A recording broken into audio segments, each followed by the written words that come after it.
தென்காசி நகர் அருகே பவானி ஜுவல்லரி என்ற நகைக்கடையில் திருட்டில் ஈடுபட்ட 2 கைது செய்யப்பட்டுள்ளனர்.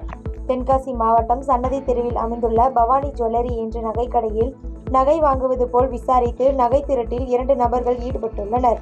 இது குறித்த விசாரணை மேற்கொண்டு வந்த போலீசார் சிசிடிவி கேமரா காட்சிகளை ஆய்வு மேற்கொண்ட போது ஹைதர் அலி மற்றும் ஜெயின்சா அலி ஆகிய 2 காவல்துறையினர் கைது செய்துள்ளனர்.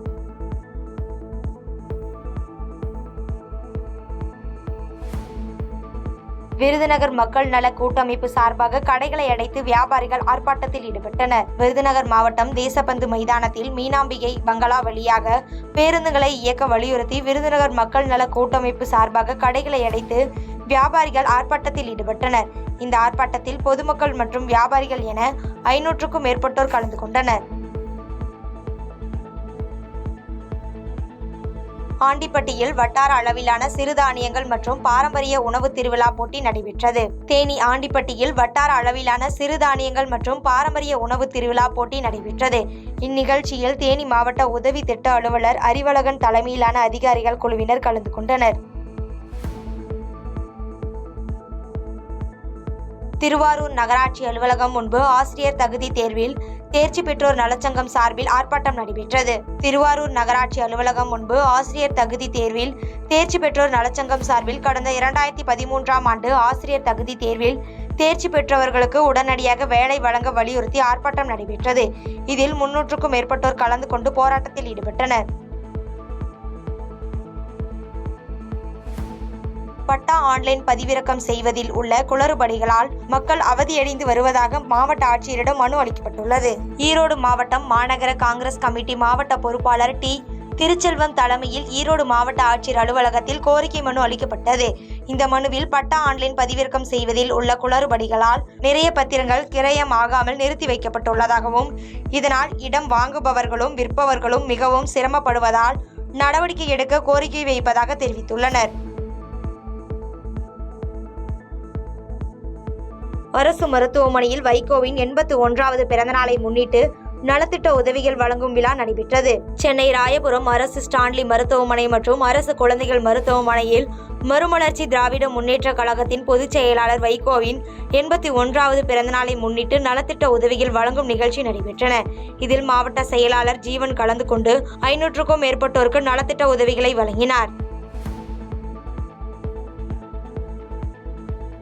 பேராயர் எஸ்ரா மறைவுக்கு நடிகர் விஜய் செல்போனில் இரங்கல் தெரிவித்துள்ளார். சென்னையில் மறைந்த பேராயர் எஸ்ரா மறைவுக்கு பல்வேறு தரப்பினர் நேரில் வந்தும் தொலைபேசியின் வாயிலாகவும் அஞ்சலி செலுத்தி வருகின்றனர். இந்நிலையில் தாவேகா கட்சியின் பொதுச் செயலாளர் புசி ஆனந்த் நேரில் வந்து அஞ்சலி செலுத்திய பின்பு எஸ்ராவின் மூத்த மகள் கதிரொலி மாணிக்கத்திடம் செல்போன் மூலம் நடிகரும் தாவேகா கட்சி தலைவருமான விஜய் இரங்கலை தெரிவித்தார். ஆவடி அருகே சேக்காடு பகுதியில் சுரங்கப்பாதை மழைநீரால் மூழ்கியதால் பொதுமக்கள் அவதியடைந்துள்ளனர். திருவள்ளூர் மாவட்டம் ஆவடி அருகே புதிதாக அமைக்கப்பட்ட சுரங்கப்பாதை மழைநீரால் மூழ்கியதால் பொதுமக்கள் அவதியடைந்துள்ளனர். மேலும் ராட்சத மின் மோட்டார்கள் வைத்து தண்ணீரை வெளியேற்றி வருவதால் கூடுதல் ராட்சத மின் மோட்டார்கள் அமைத்திட பொதுமக்கள் கோரிக்கை வைத்துள்ளனர். சோழவந்தானில் நெடுஞ்சாலைத்துறை, வருவாய்த்துறை மற்றும் காவல்துறை அதிகாரிகள் முன்னிலையில் ஆக்கிரமிப்புகள் அகற்றப்பட்டன. மதுரை மாவட்டம் சோழவந்தான் அருகே உள்ள முக்கிய வீதிகள் அனைத்திலும் கடந்த ஆண்டு மற்றும் கடந்த வாரம் ஆக்கிரமிப்புகள் அனைத்தையும் அகற்ற நோட்டீஸ் வழங்கப்பட்டது. இந்நிலையில் நெடுஞ்சாலைத்துறை, வருவாய்த்துறை மற்றும் காவல்துறை அதிகாரிகள் முன்னிலையில் ஆக்கிரமிப்புகள் அகற்றப்பட்டதால் பரபரப்பான சூழல் ஏற்பட்டது. ஸ்ரீபெரும்புதூர் அருகே பகுதி நேர நியாய விலை கடை திறப்பு விழா நடைபெற்றது. காஞ்சிபுரம் மாவட்டம் ஸ்ரீபெரும்புதூர் அருகே புதிய பகுதி நேர நியாய விலை கடை திறப்பு விழா நடைபெற்றது. இந்நிகழ்ச்சியில் கொளத்தூர் ஊராட்சி மன்ற தலைவர் ஹரிகிருஷ்ணன் கலந்து கொண்டு ரிப்பன் வெட்டி திறந்து வைத்து குடும்ப அட்டைதாரர்களுக்கு ரேஷன் பொருட்களை வழங்கினார்.